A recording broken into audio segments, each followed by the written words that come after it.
Ami Perez, nalulungkot dahil sa pag-iisip na baka hindi na siya kailangan ng It's Showtime.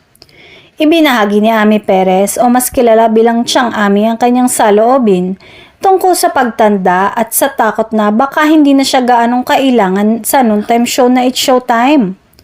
Sa ilang panayam at kwentuhan sa programa, inamin ni Tiang Ami na dumarating din sa kanya mga sandali ng panghihina ng loob, lalo na't nakikita niya ang mabilis na pagbabago sa mundo ng entertainment.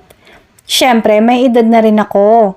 Minsan naiisip ko, baka hindi na ako kasing sigla ng mga bata at baka hindi na ako kailangan. Pagbabahagi niya. Gayunpaman, agad din itong pinawi ng suporta mula sa kanyang mga kasamahan sa It's Showtime. Palagi siyang pinapaalalahanan ni na Vice Ganda, Bong Navarro, Jong Hilario at iba pang host na mahalagang bahagi siya ng programa at malaki ang naiaambag sa kasayahan ng madlang people. Bukod dito, hindi rin matatawaran ng karanasan at galing ni Tiang Ami sa industriya ng telebisyon at radyo.